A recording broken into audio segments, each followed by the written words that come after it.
Welcome to TFA Files TV. We are back again with the latest gossip nyaya dziri kupisa dziri kutenderera pa social media. Muri sei kuma TV ese.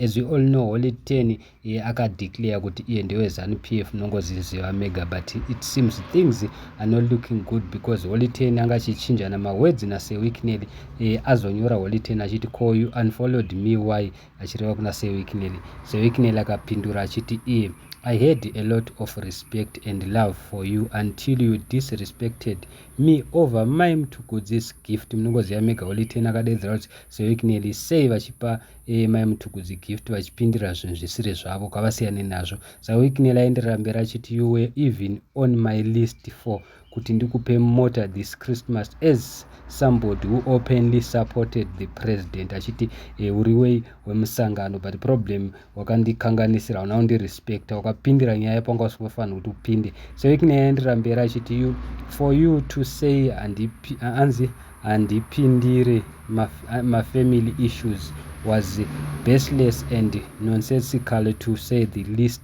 With almost due respect, I am not on your level, but I have always supported your music.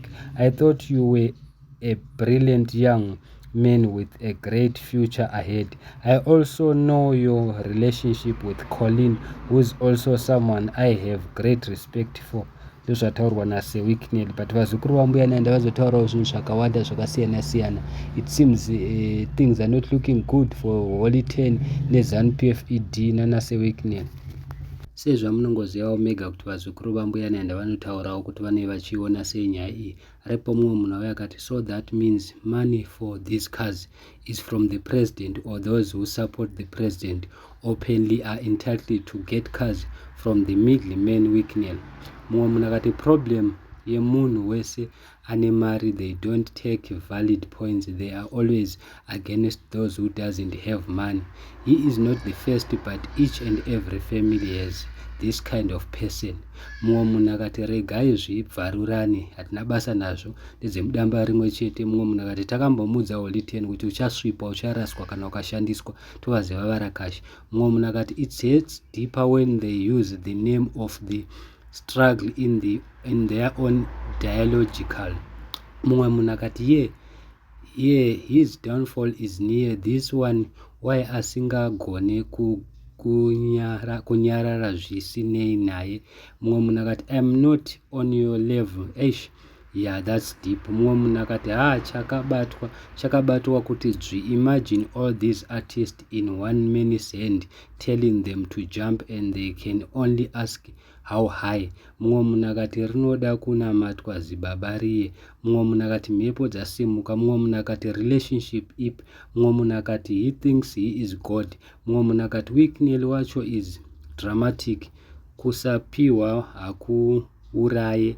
Mumwe munhu akati Holy 10 is real, hatingakutye because you are giving us gifts. Tochataurwa nemumwe munhu.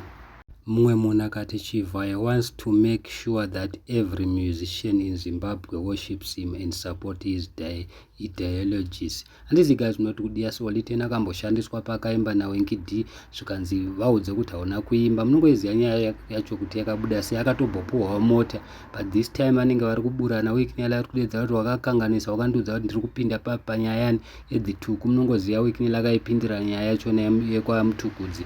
Holy 10 akati kwewo uri kupinda papi. Saka munongoziva vanhu vane mari vakaita sana ED team yevarakashi vane Wikineli havadi kuudzirwa, vanokudza kuti iwe saka uchaita sei. Saka mukomana kutonyimwa mota nezvinhu zvisina nebasa rose. I don't know kuti munoti kudi. Thank you so much.